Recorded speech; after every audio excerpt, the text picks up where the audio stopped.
किसी एक जंगल में एक तोता रहता था। बड़ा ही भावुक तोता था।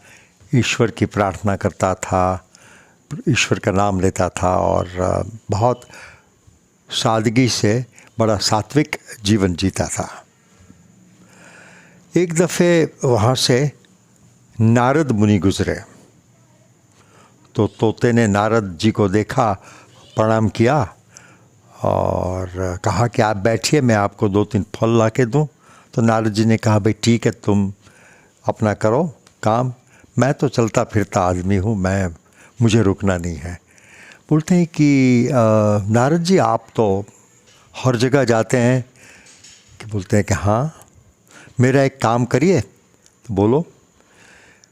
मेरी मृत्यु कब है वो मुझे जानने का बहुत बहुत मेरी इच्छा है, मेरी उत्कंठा है।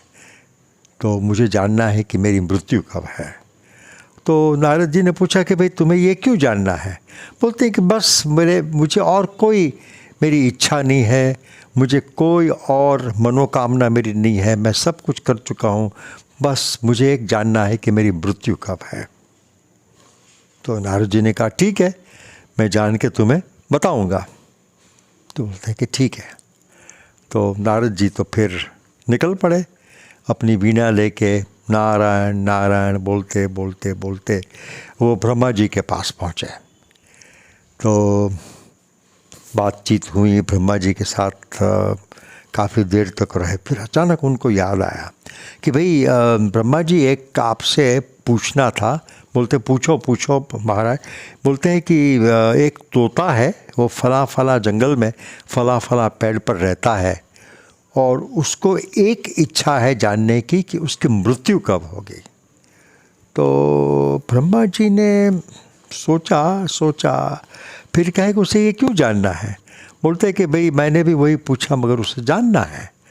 तो बोलते हैं कि मैं तो जन्म का सब करता हूँ कारोबार, मृत्यु का मुझे कोई ख्याल नहीं है, मुझे कोई पता नहीं है। तो क्या करें। तो बोलते हैं हाँ, विष्णु महाराज को मालूम होगा, उसके पास आप जाओ। तो नारद जी ने कहा ठीक है, मैं वहाँ जाता हूँ। तो ब्रह्मा जी ने कहा आप ठहरो, मैं भी चलता हूँ, मैं भी काफ़ी अरसे से उनको नहीं मिला, तो चलो हम दोनों चलते हैं। तो दोनों पहुँच गए विष्णु भगवान के पास वैकुंठ में। वहाँ विराजमान थे अपने शेषनाग पर और लक्ष्मी जी थीं और सब समंदर के अंदर लहरें उठ रही थीं। और ये पहुँच गए और विष्णु भगवान से काफ़ी बातचीत की, बहुत सारी बातें हुई, इधर की उधर की।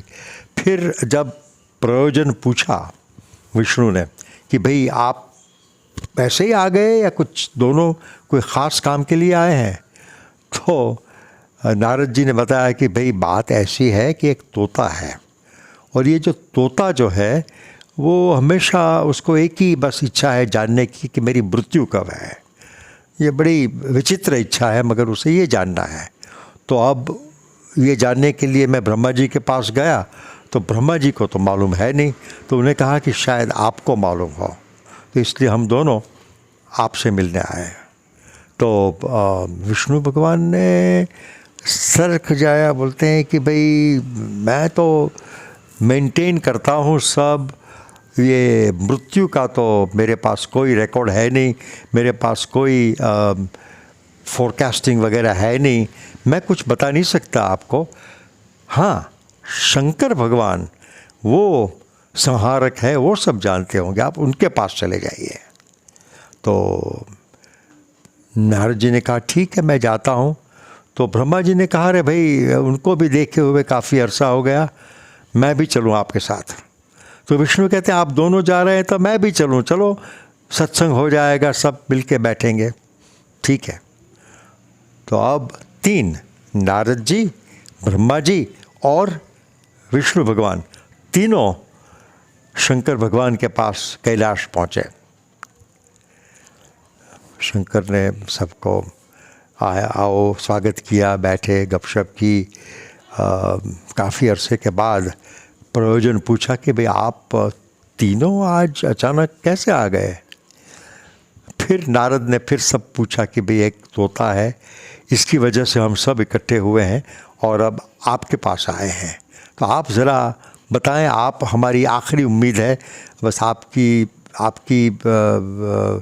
आपके रिकॉर्ड्स में आप देखिए कि वो है कि नहीं, अब उसकी मृत्यु कब है। तो शंकर भगवान ने यूं करके ध्यान धरा, 5-10 मिनट समाधि के बाद उन्होंने आंखें खोली और कहा कि भाई मैंने तपास की, चेक किया, पूछा, वहाँ सब नंबर लगा के देखा, तो उसकी मृत्यु तब होनी है कि जब नारद, ब्रह्मा, विष्णु और शंकर सब इकट्ठे हों, और हम अब इसी वक्त इकट्ठे हुए हैं, शायद उसकी मृत्यु हो गई होगी।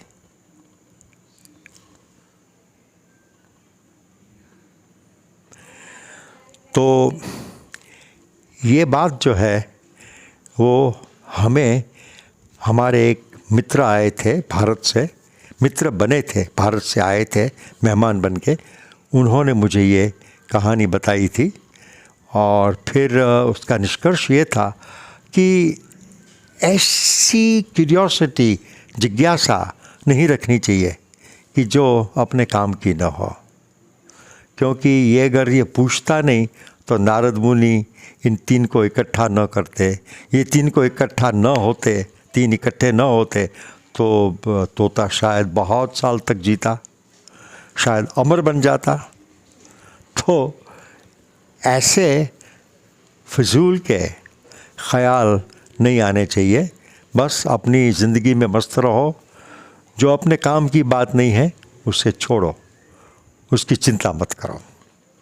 तो ये कहानी मुझे बहुत अच्छी लगी थी जब मुझे पांडे जी ने बताई थी। वो आए थे स्टैनफोर्ड कैंपस पर, हमारे साथ रहे थे कुछ दिन तक, लखनऊ से हैं, बड़े सात्विक हैं, बड़े अच्छे हैं, geologist, retired geologist now, and हमने काफ़ी अच्छे दिन गुजारे थे उनके साथ। तो ये कहानी मुझे हमेशा याद आती है और मैं इस बहाने पांडे जी को हमेशा याद करता हूँ।